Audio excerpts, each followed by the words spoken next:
हमारे देश के सनातनी हिंदुओं को नेताओं और बॉलीवुड के अभिनेताओं ने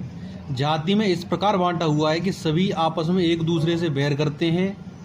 और लड़ते झगड़ते हैं और एक दूसरे को नीचा ऊंचा समझते हैं। बॉलीवुड के अभिनेताओं ने फिल्मों में अमीर गरीब पर अत्याचार कर रहा है, क्षत्रिय ब्राह्मण को मार रहा है, ब्राह्मण शूद्र को मार रहा है, बनिया सबको ब्याज पर पैसे दे रहा है, उसकी ज़मीनें हड़प रहे हैं, सबका उत्पीड़न कर रहा है, क्षत्रिय शूद्र को पानी नहीं दे रहा है, मतलब सब एक दूसरे का शोषण कर रहे हैं। इस प्रकार की मानसिकता की फिल्में अब तक बॉलीवुड वालों ने बनाई हैं। इस प्रकार की फिल्मों को देखकर सभी यह सोचते हैं कि इसने हमारे साथ ऐसा किया होगा, उसने हमारे साथ ऐसा किया होगा, इसने हमारा शोषण किया है, इसने हमें पानी नहीं पीने दिया गया होगा, सब यही सोचते हैं। और जो बचा हुआ हिंदुओं को बांटने का काम ये भारत के हिंदू विरोधी विचारधारा वाले जो नेता हैं उन्होंने किया है, जो कि अपनी अपनी जाति का वोट बनाने के लिए अपनी अपनी जाति का भला करने का सपना दिखाकर अपना भला कर रहे हैं और सभी लोगों को आपस में बांट रहे हैं, एक दूसरे के मन में द्वेष पैदा कर रहे हैं और लोगों को भी किसी बात का कोई मतलब नहीं है।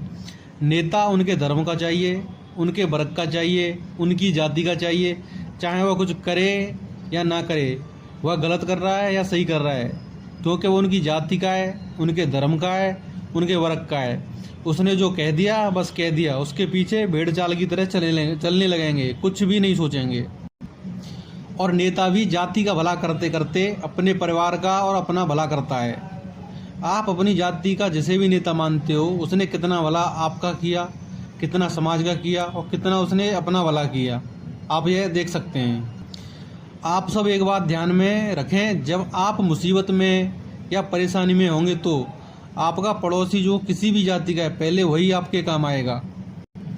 उस टाइम ना कोई नेता काम आएगा, ना उस टाइम पे बॉलीवुड का कोई भी अभिनेता है ना वो काम आएगा आपके। इन नेताओं की बातों में ना आएँ, अपने बुद्धि विवेक से सोचें कि अपने हिंदू धर्म का और देश का भला कैसे हो सकता है। शर्म तो इस बात की है कि हमने भगवानों को भी अलग अलग जाति में बांट रखा है। जैसे ब्राह्मणों के गुरु परशुराम जी हो गए, क्षत्रियों के भगवान राम हो गए, यादवों के कृष्ण जी हो गए, वाल्मीकि जो समाज है उन्होंने महर्षि वाल्मीकि को मान रखा है, प्रजापति समाज ने श्री विश्वकर्मा जी को मान रखा है, अग्रसेन समाज महाराज अग्रसेन जी को मानता है। जो बेवकूफ़ लोग समाज के ठेकेदार बनते हैं उनको यह पता होना चाहिए कि इन सभी भगवान और महापुरुषों ने सनातन हिंदू को इकट्ठा किया, ना कि उनको बांटा। सभी हिंदुओं को मिलजुल कर रहना है, यह इन सब महापुरुषों ने